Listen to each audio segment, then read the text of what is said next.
My name is Rebecca. I'm 36 active duty, and I've learned that there are two different ways people look at you when you walk into a room. One is the look you get on base direct, clear, respectful. The other is the look you get at home, where people think history gives them permission. I felt the second one the moment we pulled into my parents' driveway in Ohio, the tires crunching over frost while Christmas lights blinked like they were trying too hard. I'd just wrapped a long stretch of work. Not deployment, but close enough to feel it in my shoulders. I was tired in a way sleep doesn't fix. Still, I told myself this trip mattered. My kid had been counting down the days. He'd packed his small backpack himself and checked it twice like he was afraid something important might be left behind. He kept asking if Grandma would like the picture he drew. I said yes, because that's what you say when you want a child to feel safe about where they're going. Inside the house smelled the same as always. Cinnamon old carpet, something fried earlier in the day. My mom greeted me with a sideways hug, the kind you give someone when your hands are already busy. She crouched in front of my kid and asked if he remembered her. He nodded politely and handed her the picture. She smiled the way people do when a stranger hands them a flyer they don't want, but don't know how to refuse. My dad gave a quick glance, then turned to shake my hand like we were at a conference. I didn't say anything. I never do at first. Years in uniform teach you to watch before you speak.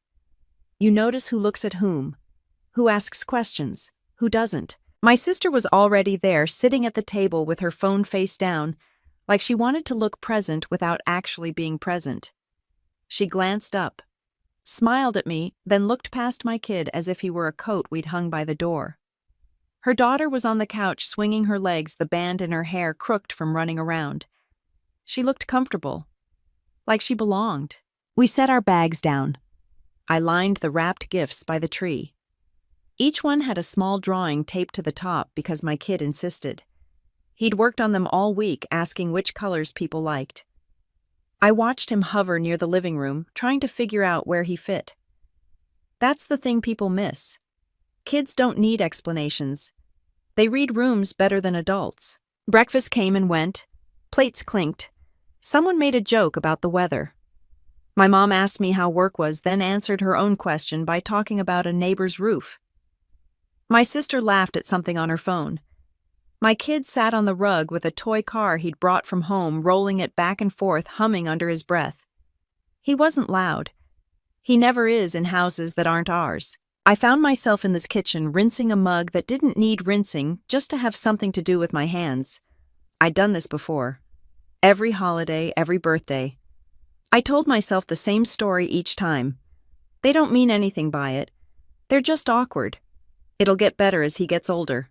People need time. 5 years is a lot of time. There had been other moments small enough to explain away if you wanted to. The way my mom introduced him to friends without using the word grandson. The way my dad asked about school but never waited for the answer. The way my sister talked about her kids' milestones in detail, then said, "And how's everything?" when it was my turn. Nothing you could point to and call cruel, just enough to keep a line drawn. I tried to bridge it. I always did. Extra visits when my schedule allowed. Photos sent ahead of holidays. Reminders about favorite snacks. I told myself this was what family meant, meeting people where they were even when where they were wasn't great. In the living room, my sister's daughter hopped off the couch and wandered over to the rug. She stood there for a second, hands on her hips, studying my kid like she was trying to solve a puzzle. He looked up, smiled, and made room for her car. She didn't sit. She tilted her head instead, the way kids do when they're about to say something important because an adult said it was true. I felt a tightening in my chest, not panic, recognition. It's the same feeling you get when a briefing goes quiet, and you know the next line matters. I stepped closer without meaning to. No one else moved. My sister watched from the table, her mouth already curling into a smile that told me she expected entertainment. My mom lifted her teacup. My dad stared at the television, which was on, but muted. The house had that specific holiday hush, the kind that feels peaceful until you realize it's just people waiting. My kid set his car down carefully. He looked up again, eyes open, trusting. He was good at that. He still believed words were meant to help, I don't remember the music that was playing. I remember the angle of the light on the carpet. I remember thinking that this room had decided who mattered long before we walked in. And I remember how easy it would have been to interrupt, to smooth it over, to laugh, and redirect the way I'd done 100 times before in smaller ways. Instead, I stood there and listened already, aware that whatever happened next would tell me exactly how this day was going to go, not just for me, but for the kid, standing on that rug, waiting for someone to show him where he belonged. The air felt warmer the closer I stood to the rug, like the heat from the vent had shifted without warning, and I found myself counting my breaths the way I do when a room gets loud, even though no one is talking. My kid's shoulders were relaxed, his fingers steady on the toy car, and I watched the small choices people made around him as if they were notes in a report I didn't want to write but couldn't ignore. This wasn't new. It never is when something finally shows itself clearly. It's usually been rehearsed for years. I'd seen it in the pauses, in how my sister corrected her daughter when she used the wrong fork, but never corrected her when she said things like real cousins or our side of the family.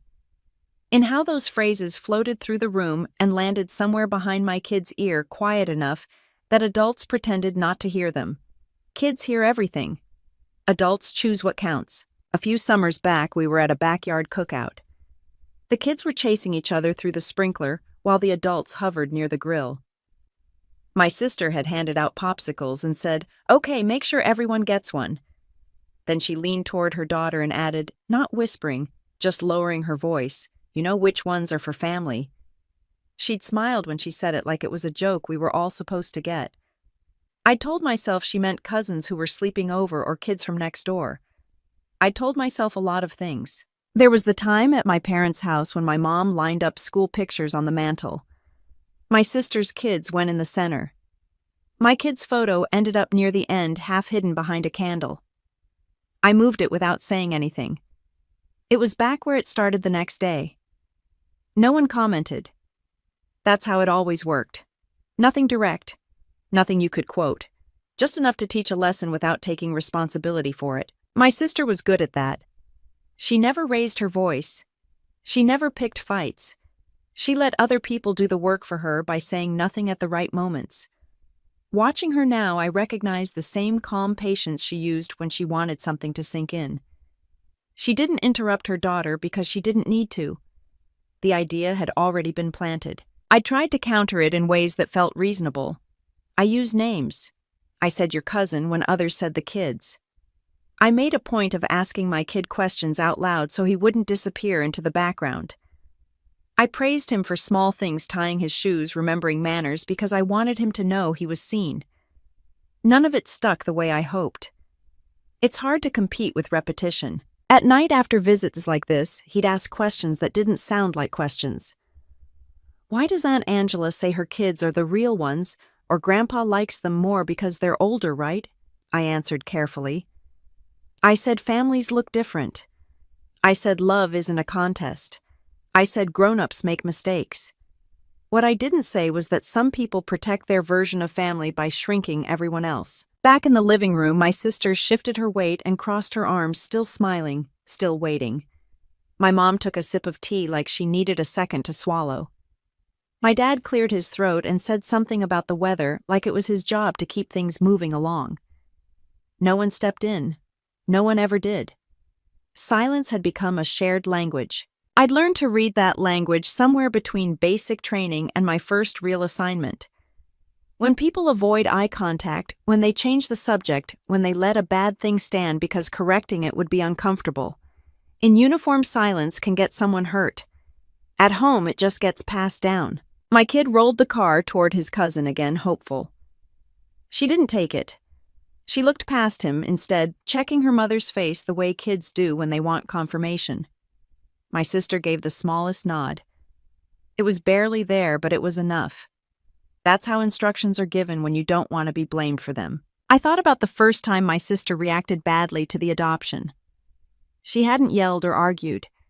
She just said, "That's a lot to take on," and asked if I was sure I wanted to do it alone. Later, when paperwork stretched on and visits were supervised, and nothing moved fast, she told people I was being generous. Not brave, Not committed. Generous. Like I was lending something I could take back if it got inconvenient. Over time, her comments shifted. You know it's not the same, she said once, stirring sugar into her coffee. Blood matters to some people. She didn't look at me when she said it. She didn't have to. She'd already decided where she stood. I'd countered with facts. Stability, consistency, love. The things that actually build families. She countered with tone, with implication, with repetition. Kids don't argue with that. They absorb it. My kid glanced up at me just for a second. Not scared. Just checking. It was the same look he gave me when he crossed a busy street or tried something new at school. Are you here? Are we okay? I gave him a nod without smiling, the kind that says yes without making a show of it. I could feel the weight of all the times I'd stayed quiet, to keep the peace pressing down on that moment. All the holidays I'd told myself this was temporary. All the drives home where I replayed conversations and rewrote them in my head. I'd treated this like a problem that needed patience, like time would do the work if I didn't rush it. Across the room, my sister's daughter shifted her stance, clearly waiting for a reaction. That's another thing kids learn fast. When to pause. When to push. She hadn't come up with this on her own. She was delivering something she'd been told was true. The house felt smaller than it had when we walked in. The lights were too bright. The tree looked crowded with ornaments that didn't belong to us. I realized how practiced everyone was at pretending nothing was wrong, and how that pretense depended on me playing along. My kid picked up the car and set it beside his knee, careful, deliberate. He didn't cry. He didn't laugh it off. He waited. I watched my sister lean back in her chair, satisfied, in a way that had nothing to do with Christmas. My mom's spoon clinked softly against her cup. My dad reached for the remote again. I didn't raise my voice. I didn't reach for explanations. I didn't look at my sister at all. I looked at my kid and felt something settle into place. Not anger, not sadness, but a clear understanding of what this room had been teaching him every time we visited. And standing there with the heat still pressing against my skin, and the quiet stretching just a little too long, I made a decision that didn't need to be announced to be real. The words landed softly, almost casually, and for a split second I wondered if I'd misheard them the way you sometimes do when a sentence doesn't fit the room it's spoken in. My sister's daughter stood there with her hands at her sides, chin lifted, repeating something she'd been told was important enough to share. Grandma said you're not real family. She didn't shout it. She didn't whisper. She said it the way kids repeat rules, steady and certain, like she was explaining how things worked. My kid blinked once slow, like his brain was catching up before his body did. He didn't look at her right away. He looked at the car in his hand, instead turning it over as if the answer might be printed on the bottom. The room didn't react the way it should have. No sharp intake of breath. No quick correction. No adult voice stepping in to say that wasn't okay. My sister made a small sound that might have been a laugh if you wanted to be generous. It came out light, amused, like she'd just heard a clever joke and was waiting for the rest of us to appreciate it. My mom lifted her teacup again. My dad stared harder at the television, still muted, the weather ticker crawling along the bottom of the screen. Someone shifted in their chair. That was it. That was the response. My kid set the car down carefully on the rug. He didn't throw it. He didn't push it away. He just placed it there, hands flat on his knees, and lowered his eyes to the floor. It was the kind of stillness you don't teach a child. It's the kind they learn when they don't feel safe asking questions. I felt something tighten in my chest, not sharp enough to hurt, just enough to make it hard to breathe all the way in. I looked at my sister. She was watching her daughter now, pleased, like she'd just seen a lesson delivered correctly. She didn't say a word. She didn't need to. The message had already done its work. I waited. That's what I do when something goes wrong. I give people a second to fix it. 1 second turned into 2, then 3. My mom took another sip of tea. My dad reached for the remote, turned the volume up a notch, and said, "Looks like it might snow later," as if the weather had just become more urgent than what was happening on the rug. No one corrected her. Not the grandmother whose words had been borrowed. Not the aunt who'd been smiling through it. Not the adults who liked to talk about family values when it suited them. The silence sat there heavy and deliberate, and my kid absorbed it without making a sound. He didn't cry. That might have been easier. He didn't ask why. That would have given someone an opening to soften it. He just stared at the carpet, shoulders slightly hunched, like he was trying to make himself smaller without anyone noticing. I knew that posture. I'd seen it on base when someone realized they'd misjudged a room. When they understood the rules had changed without being told. It's the posture of someone trying not to draw attention while everything inside them recalibrates. My sister's daughter shifted her weight, clearly expecting more. Maybe laughter. Maybe agreement. She glanced at her mother again, checking in. My sister met her eyes and gave the faintest nod, barely visible but enough. Confirmation received. I could have spoken then. I could have corrected it for everyone. I could have said the words that were apparently too hard for the rest of them to manage.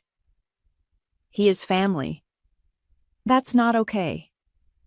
We don't talk like that. The phrases lined up easily in my head. I use my voice for a living. I'm not shy, but I also knew how this would play out if I did. The backpedaling. The excuses. She didn't mean it like that. Kids say things. You're being sensitive. The conversation would turn into a debate about tone instead of what was said. My kid would sit there listening to adults argue over whether his place in the family was worth defending. I wasn't willing to make him sit through that. I took a step forward, then another, not toward my sister, not toward my parents, but toward my kid. I knelt beside him and rested a hand on his back. He didn't lean into it, but he didn't pull away either. His breathing was shallow. I matched it without thinking, slow and steady, the way I do when I'm grounding myself. Hey, I said quietly, not to correct, not to explain, just to let him know I was there. My sister let out a soft laugh, then the kind that pretends nothing serious has happened. Kid's right, she said like that, wrapped everything up neatly. Like this was a moment to be smoothed over instead of addressed. No one disagreed with her. No one agreed either. They just let it hang there unfinished and ugly. I stood up slowly. I didn't look around the room again. I didn't need to. I already knew what I'd see. The same faces avoiding responsibility.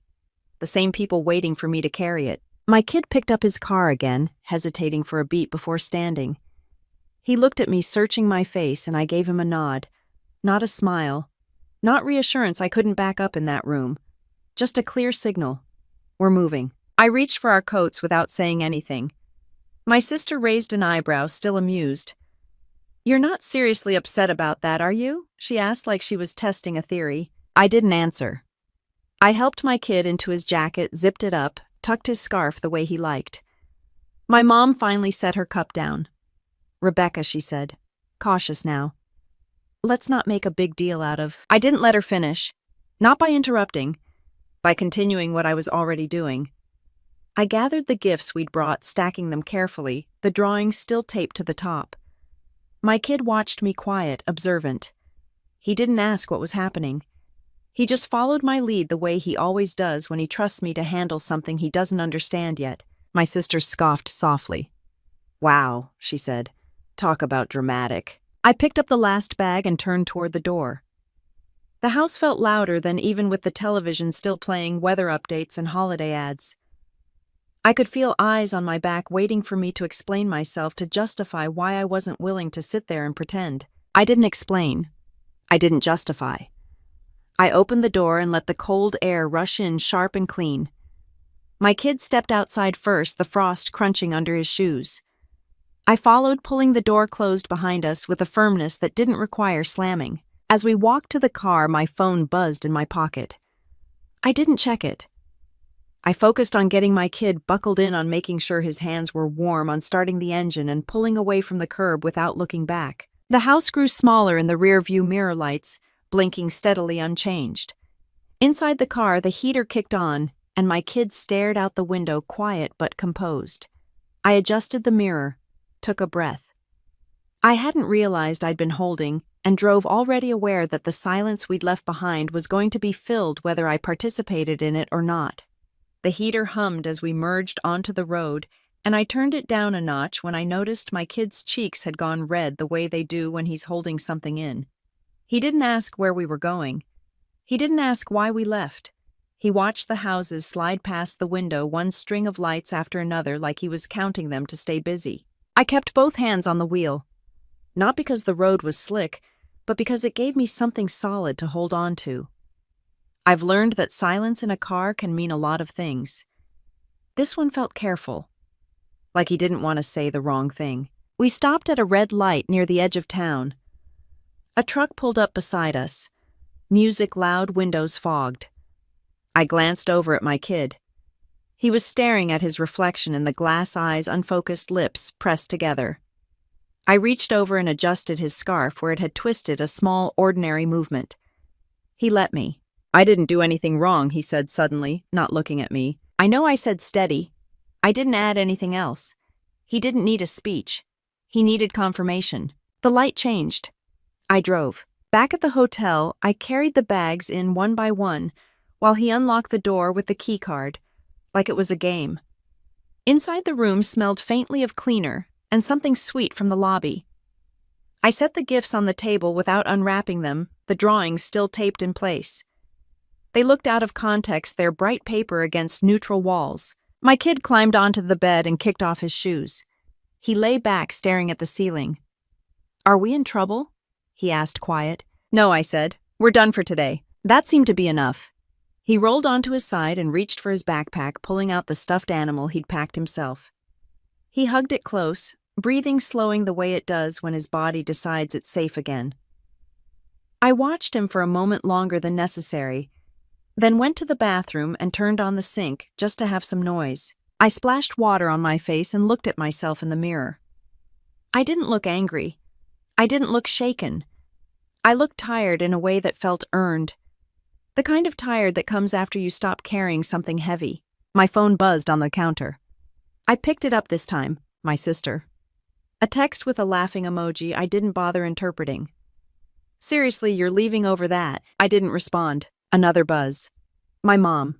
"Rebecca, call me." I set the phone face down and leaned against the counter. In uniform, I'm trained to respond quickly. At home, I've learned that not responding is sometimes the clearest answer. When I came back into the room, my kid was sitting up flipping through channels. He stopped on a cartoon and turned the volume low.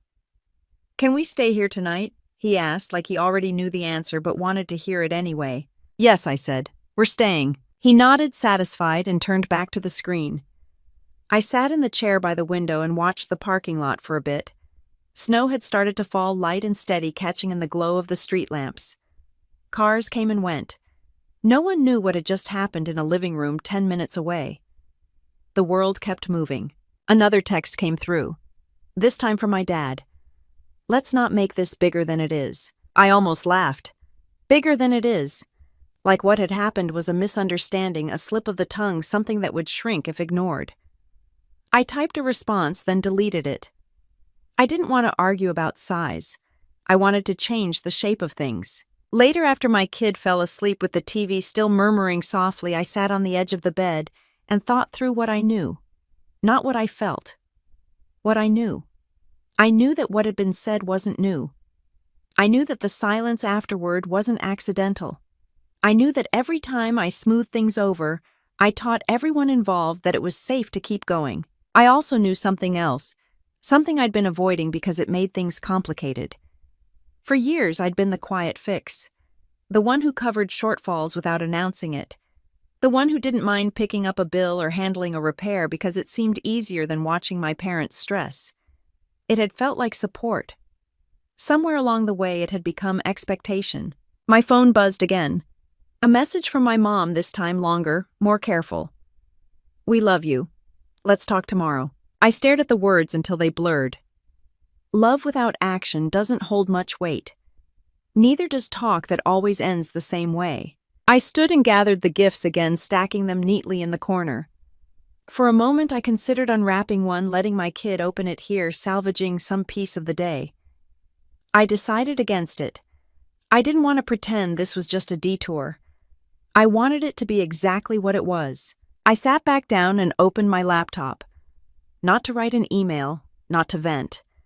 I pulled up our accounts instead. The ones I checked out of habit more than necessity. Numbers are calming.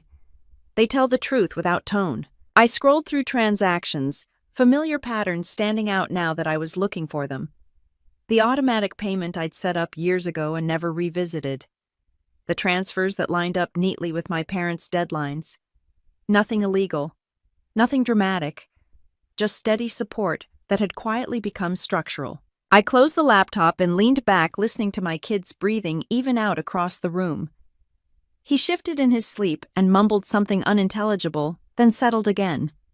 The room felt still in a way that didn't demand anything from me. My phone buzzed one last time. A message from my mom, shorter now. "Please don't do this." I didn't answer.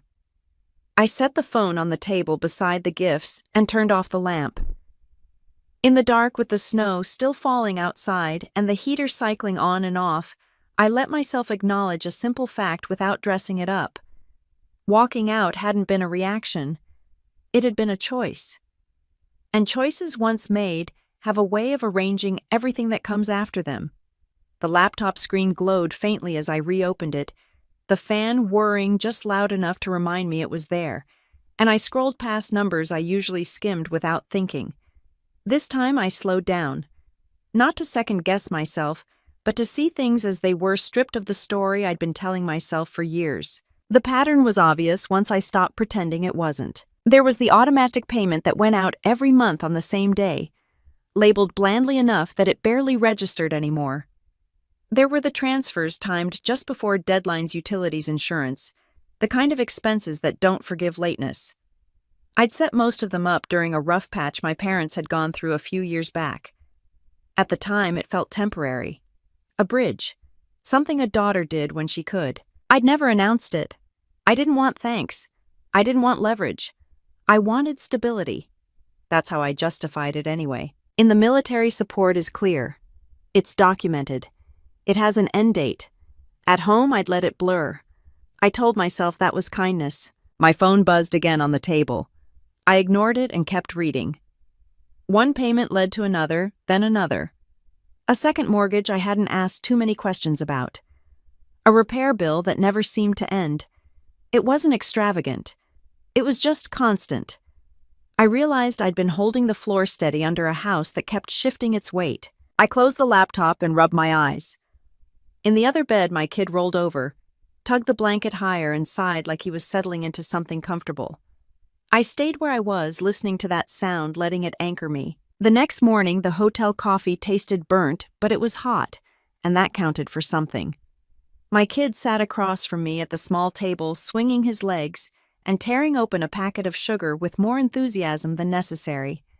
He looked normal, lighter, like the night hadn't lodged itself in his chest the way I'd feared. "Can we get pancakes?" he asked. "Yes," I said. "We can." That was the first real decision of the day, and it felt good to say it without checking with anyone else. Back in the room while he brushed his teeth, I picked up my phone. Missed calls. Texts stacked on top of each other now. My sister's messages had shifted from joking to annoyed. My mom's had gone from worried to clipped. My dad hadn't texted again.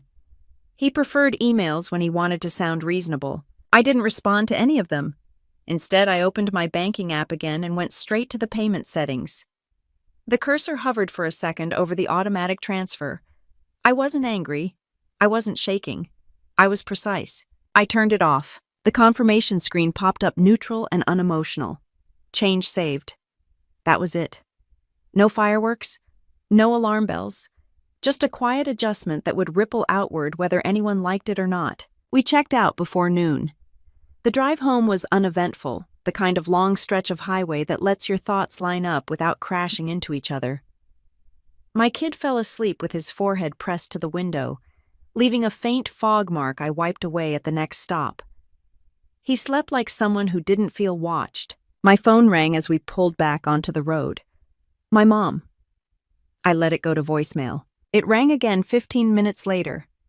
Same number. I declined it this time. By the time we stopped for gas, a voicemail notification blinked on the screen. I didn't listen to it yet.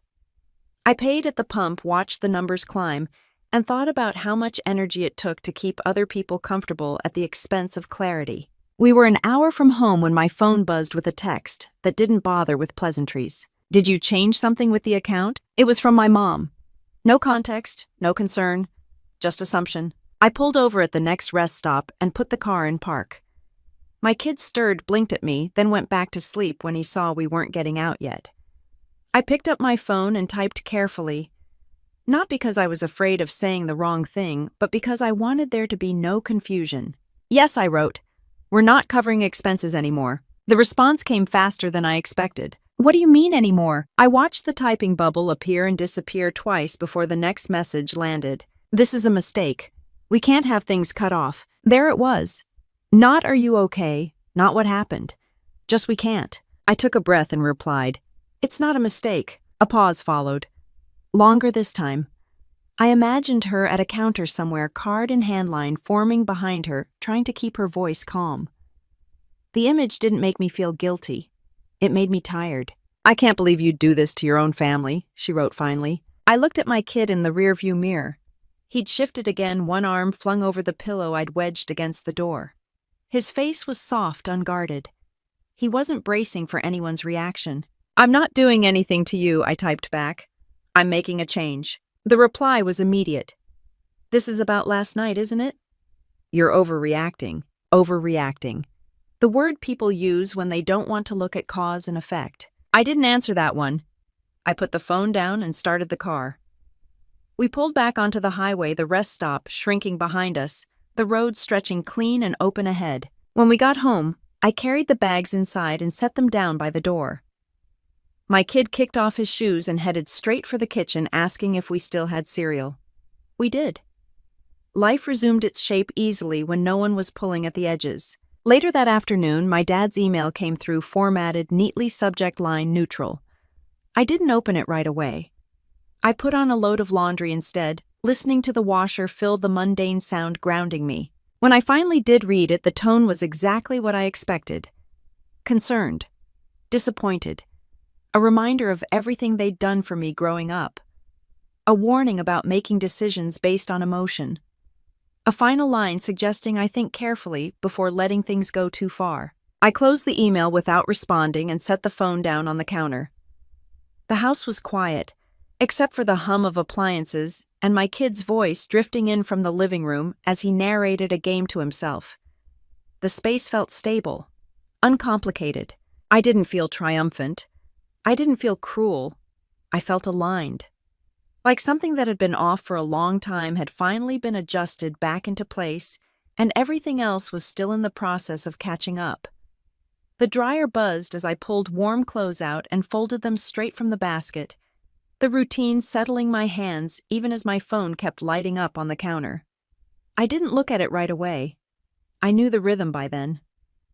Silence from me made people louder. It always had. By evening, the messages had shifted tone. My sister stopped pretending this was a misunderstanding and moved straight into accusation. So this is what you're doing now, she wrote. Punishing mom and dad because a kid said something stupid. I read it once and set the phone back down. The way she framed it mattered. Not what was said. Not who heard it. Just that it inconvenienced her. An hour later, she tried again. You're really choosing someone else's child over your own family. There it was. The line she'd been circling for years finally said out loud. I didn't feel shocked. I felt oddly relieved. It's easier to respond to clarity than implication. My kid sat at the kitchen table, coloring quietly, his tongue poking out the corner of his mouth as he concentrated. He held up the page to show me a crooked house with a tall roof and a stick figure standing in the doorway. That's us, he said, proud. It looks solid, I said. He smiled and went back to work. I picked up my phone and typed back to my sister, keeping it short. This isn't about punishment. She responded immediately. Then what is it about? I didn't answer. Not because I didn't have an answer, but because she didn't want one. She wanted an opening. The next message came from my mom, longer this time, carefully worded. We're really struggling, Rebecca. We didn't plan for this. We're not asking for much. Just until things even out. Even out. Like the ground had shifted on its own. I stared at the screen, thinking about how often I'd heard that phrase. How often temporary had stretched into permanent. I typed deleted, then typed again. I'm not able to help financially anymore. Her reply came slower, as if she were choosing her words. I don't understand how you can do this. I almost laughed at that. Understanding had never been the problem. That night after my kid went to bed, my brother called. We weren't especially close, but we weren't distant either. His voice sounded tight, like he was bracing for something. They called me, he said, without preamble. I leaned against the counter and waited. They're behind on the second mortgage, he continued. Months. They tried to refinance, but their credit's shot. Now they're scrambling. I pictured the house I'd grown up in, the one I'd been quietly stabilizing from a distance. What did you say? I asked. I said no, he replied. I told them I can't fix this. I won't. There was a pause on the line.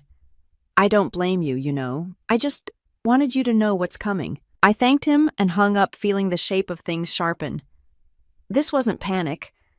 This was exposure. The safety net had been cut, and everyone standing on it was starting to notice. The next morning, my dad's email arrived, longer and more formal than the last.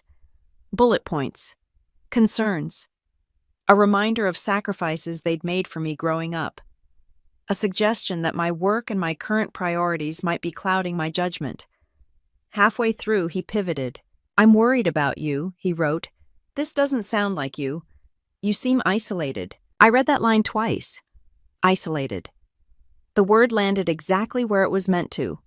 If I wasn't cooperating, something must be wrong with me. He ended with a warning dressed up as advice. When this blows over, and it will, don't burn bridges you might need later. I closed the email and deleted it. No response. No rebuttal. Nothing for him to argue with. By the end of the week, the calls started coming from other directions. An aunt I barely spoke to left a voicemail saying she'd heard things were tense and hoped I'd reconsider. A family friend messaged on social media offering prayers and asking if I was okay.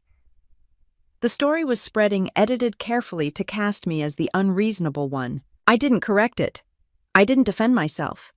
I watched how quickly concern turned into pressure when money was involved. One afternoon, my sister showed up at my door without warning. I saw her car pull into the driveway and felt my shoulders tighten automatically. I didn't rush to open the door. I checked on my kid first. He was in his room building something out of blocks, humming softly. I stepped outside and closed the door behind me. She crossed her arms and sighed like I'd exhausted her already. This has gone far enough, she said. You're hurting people. I'm not, I replied. I'm stopping something. She shook her head. You always do this. You make things dramatic, then act like you're the only one being reasonable. I looked at her, really looked. At the confidence with which she said it. At how comfortable she was speaking for everyone else. You're upset because things changed, I said. That doesn't mean they're wrong. Her mouth tightened. Mom's crying herself to sleep, she said. Is that what you want? No, I said. But I'm not fixing it for you. She stared at me for a moment, then laughed sharp and disbelieving. You think you can just walk away from family like this? I already did, I said. She opened her mouth to argue, then closed it again. For the first time, she looked unsure. Not hurt. Not apologetic. Just unsure. The conversation wasn't going where she expected. You're making a mistake, she said finally. Maybe, I replied, but it's mine. She left without saying goodbye. I went back inside and locked the door, the click sounding louder than it should have. In the kitchen, my kid looked up from his blocks. Was that Aunt Angela? He asked. Yes, I said. He nodded and went back to what he was doing, apparently satisfied. The simplicity of it made my chest loosen a little. That night, as I turned off lights and checked locks, my phone buzzed again. A message from my mom, short now, stripped of softness. We need help. I set the phone down and stood there for a moment, listening to the house settle around me. No alarms, no raised voices, just the steady, ordinary quiet of a place that wasn't negotiating its worth.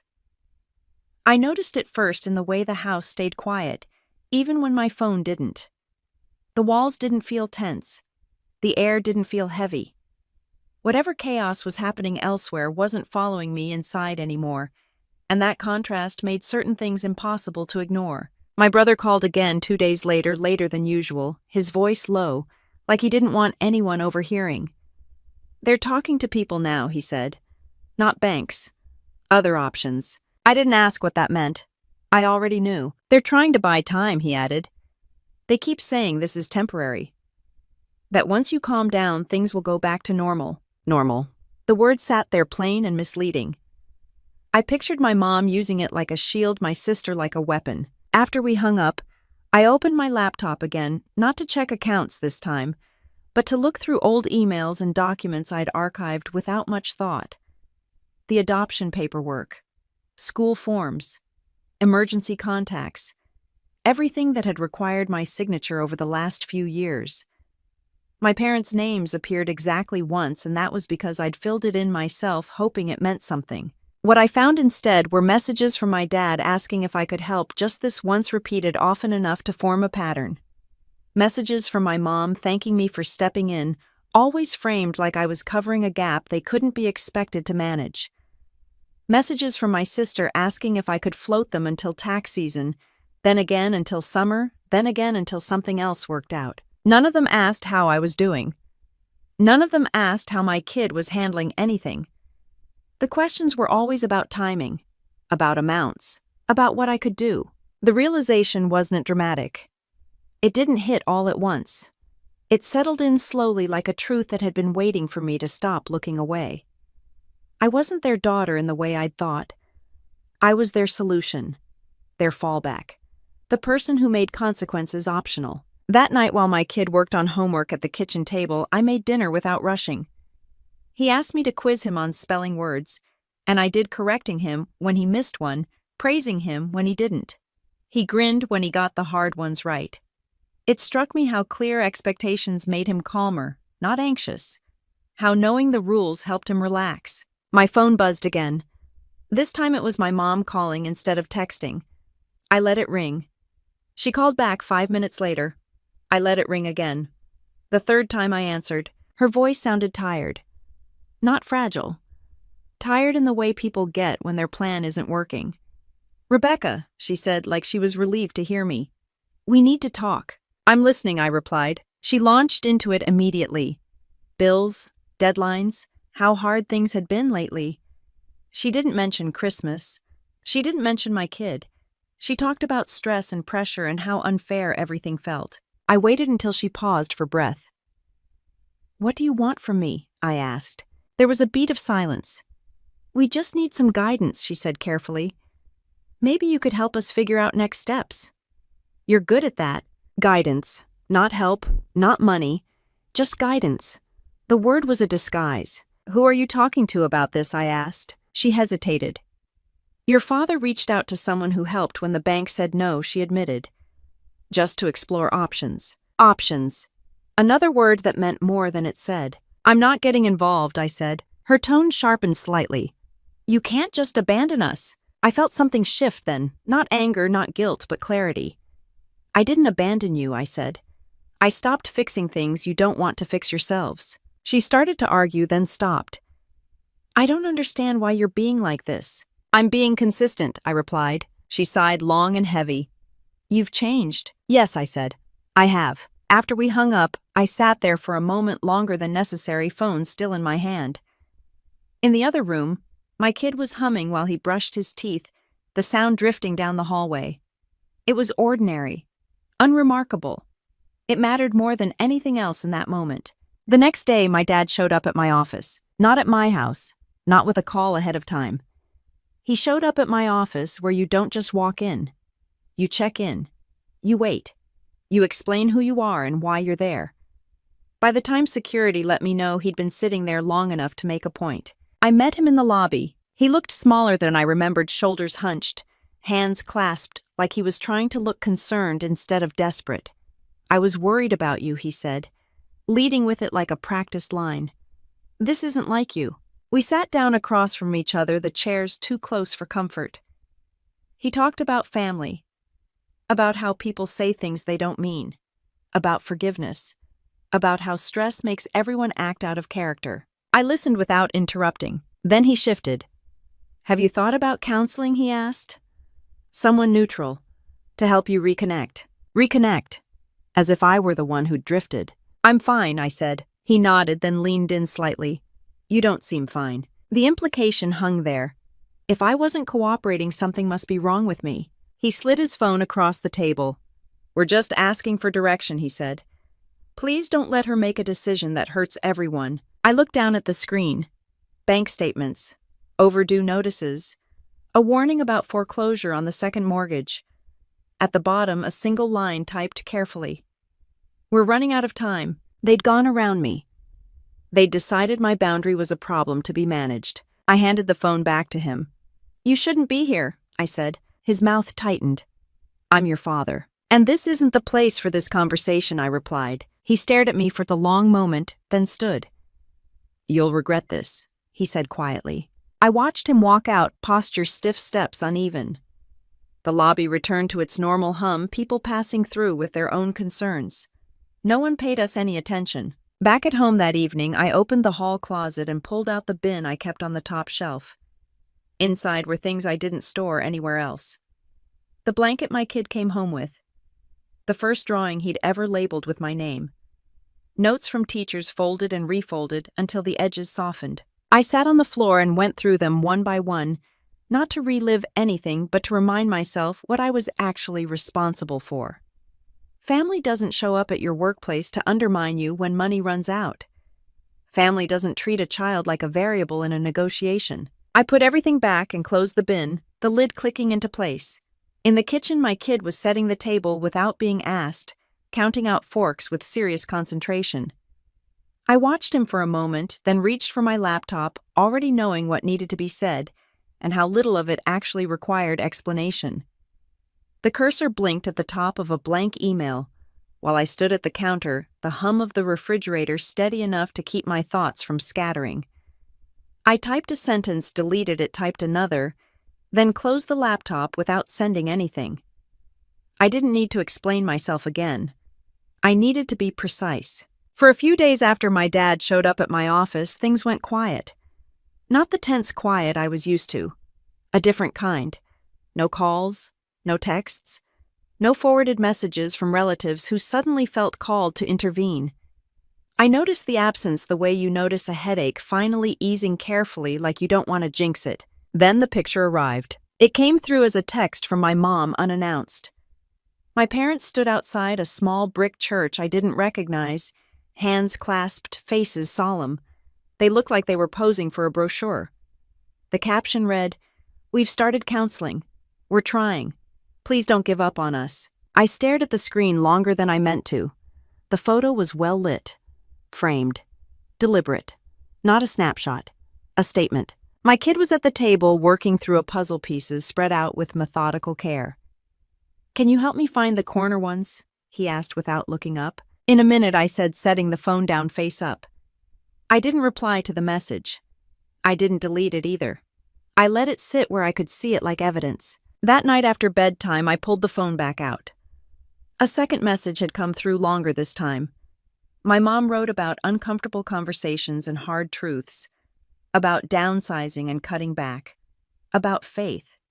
She mentioned my kid by name and wrote, "We realize now we saw him as a symbol of your choices, not as a person.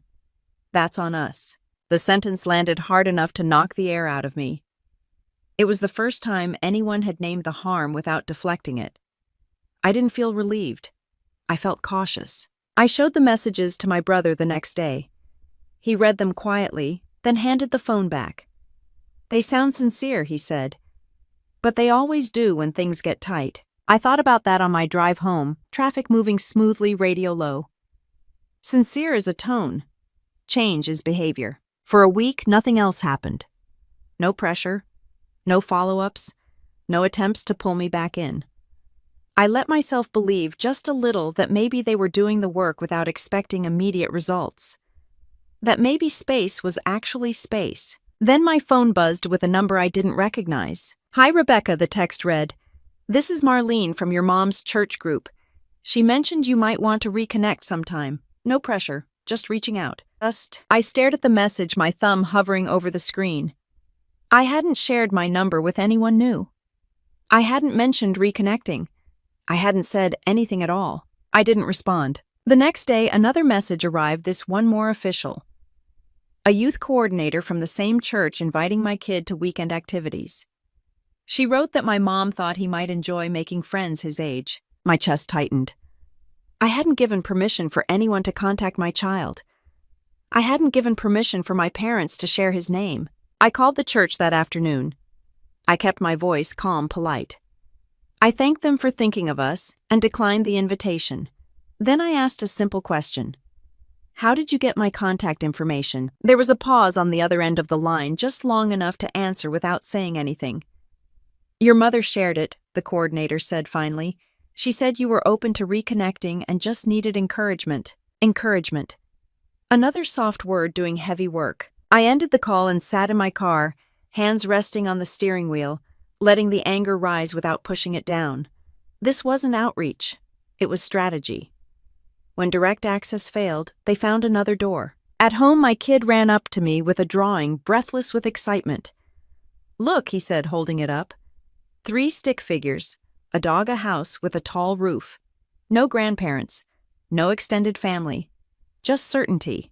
That's great, I said, and meant it. That night I opened my laptop again. This time I wrote the email. It was short, direct, no emotion. I stated that we would not be meeting, that they were not to contact my child directly or indirectly, that involving third parties was a violation of the boundary I'd set, that any further attempts would be documented and addressed formally. I ended with one line. You made your choice at the table. I read it once, then sent it. There was no reply. A week later, an envelope appeared in my mailbox with no return address. Inside was a photo of a small apartment, secondhand furniture, boxes stacked along the wall. A handwritten note said they'd sold the house and moved. No expectations. Just wanted me to know they were starting over. I set the photo on the counter and left it there while I made dinner. My kid asked what it was. Just a picture, I said. That night after dishes were done and the house settled, I wrote back. I told them I got the photo, that I respected the steps they were taking, that we weren't ready to include them in our lives. Not now. Maybe one day. If the work was real, it would continue without us watching. I pressed send and waited. The silence that followed felt different. It wasn't charged. It wasn't performative. It just existed. And for the first time, I didn't feel the urge to fill it. Weeks passed. Life found a rhythm that didn't include them. Mornings were backpacks and missing socks. Evenings were homework and dinner and stories before bed.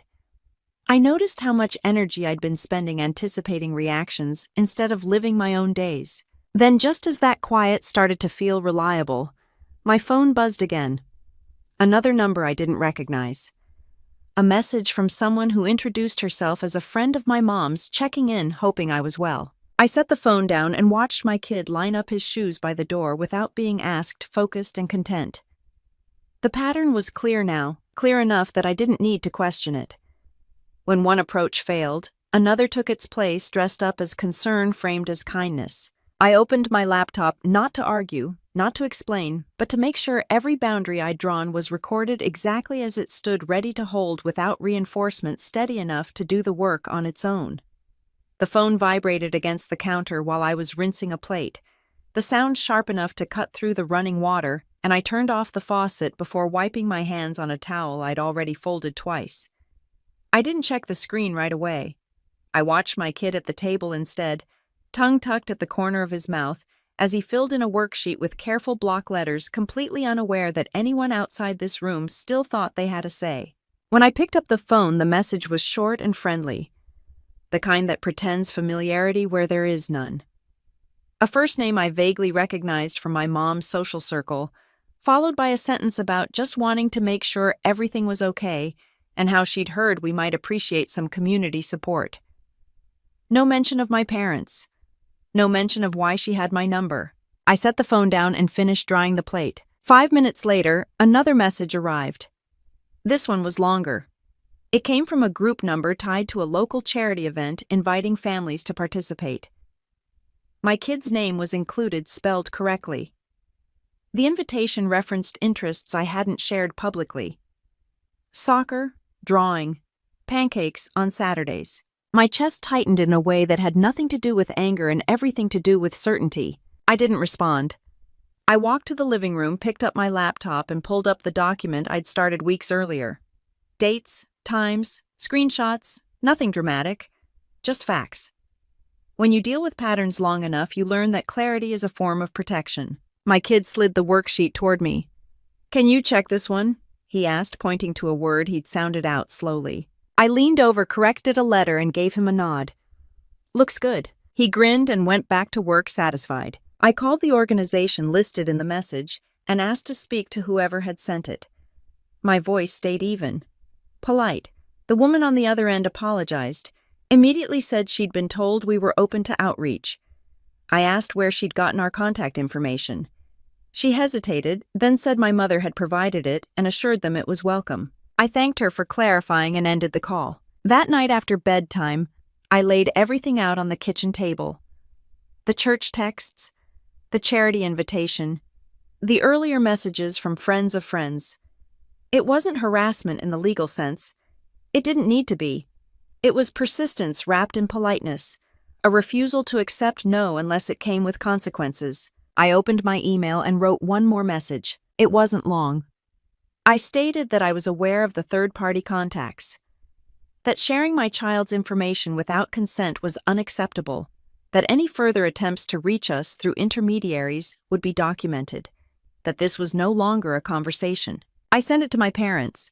I copied my sister. I didn't wait for a reply. The response came anyway faster than I expected. My sister texted first. "You're being paranoid," she wrote. "People are just trying to help." I didn't answer. Then my mom emailed. The tone was wounded now, less polished. She said she hadn't meant any harm, that she was only trying to rebuild trust, that I was making things impossible by refusing grace. Grace. The word felt heavy in my hands, like something borrowed and returned whenever it stopped being useful. My dad followed with a shorter message, businesslike. He said they respected my need for space and hoped I was doing well.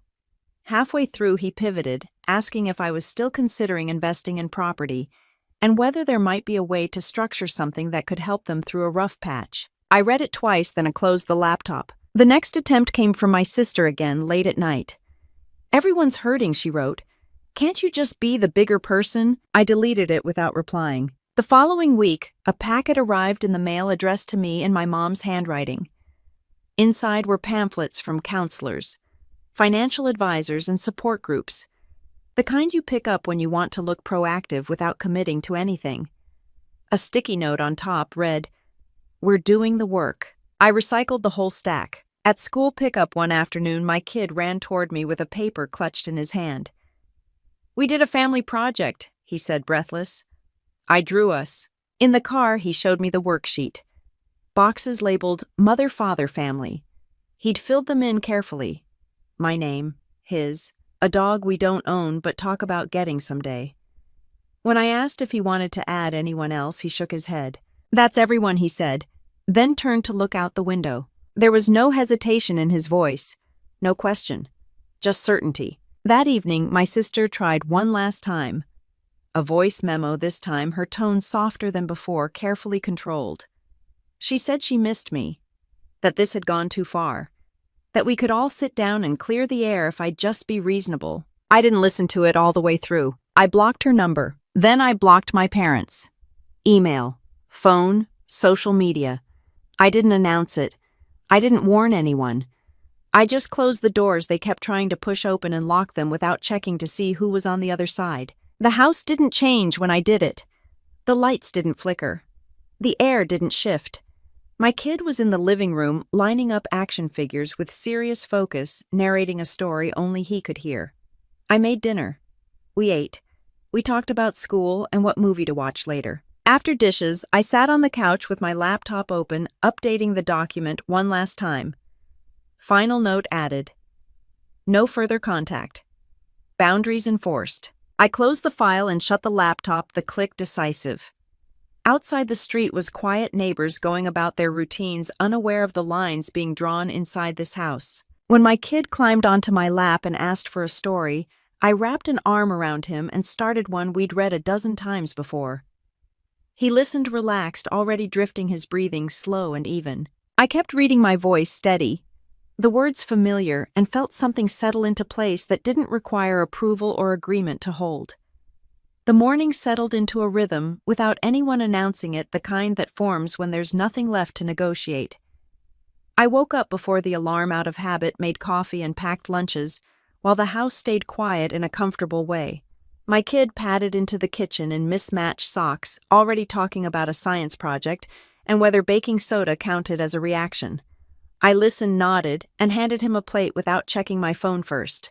That detail mattered more than it should have. On base, everything worked the way it always had. Clear expectations. Clear roles. I showed up, did the work, signed off, went home. No one asked me to justify my decisions. No one suggested counseling because I'd stopped cooperating. The contrast was sharp enough to be instructive. Outside our family bubble, boundaries weren't insults. They were standard. At home, the quiet held. Days passed without new numbers lighting up my screen. Weeks followed, then a month. I didn't check blocked messages. I didn't ask anyone for updates. News still found its way around when it wanted to. A cousin mentioned my parents were struggling with the smaller apartment. Someone else said church friends didn't quite understand the situation. My sister posted photos online with captions about togetherness that didn't name who was missing. I didn't comment. I didn't linger. My kid stopped asking questions I used to dread. He didn't ask who the drawings were for. He didn't look to my face after saying something, checking for a reaction. He filled his backpack in the morning and forgot it by the door in the afternoon, confident it would still be there. That kind of certainty doesn't come from speeches. It comes from consistency. One afternoon, he brought home a worksheet titled "I See My Family." He spread it out on the table and colored carefully, tongue tucked at the corner of his mouth. When he finished, he slid it over with pride. There we were. Him. Me. A dog we still didn't have. A house with a roof that didn't sag. When I asked if he wanted to add anyone else, he shook his head. That's everyone, he said, already reaching for his markers again. The answer didn't land like a loss. It landed like a fact. We started doing things because we wanted to, not because they were expected. Saturday mornings became pancakes shaped like whatever he could talk me into attempting. Fishing trips with borrowed gear. Evenings with homework at the table and music low in the background. I stopped bracing for the phone to ring. The house felt lighter, like a window had been cracked open and something stale had finally drifted out. Work sent me on a short training rotation. Nothing dramatic. Just enough to disrupt routine. We adjusted. I left notes on the fridge. He left drawings on the counter. When I came back, he ran down the hallway and nearly knocked me over, laughing hard enough to lose his balance. No one else needed to be there to make that moment complete. I thought about my parents once late at night. Not with anger, not even with sadness. With distance. I hoped the counseling stuck. I hoped the changes were real. I also knew that hope didn't require access. It didn't require me to reopen doors I'd closed with care. My sister tried again, briefly.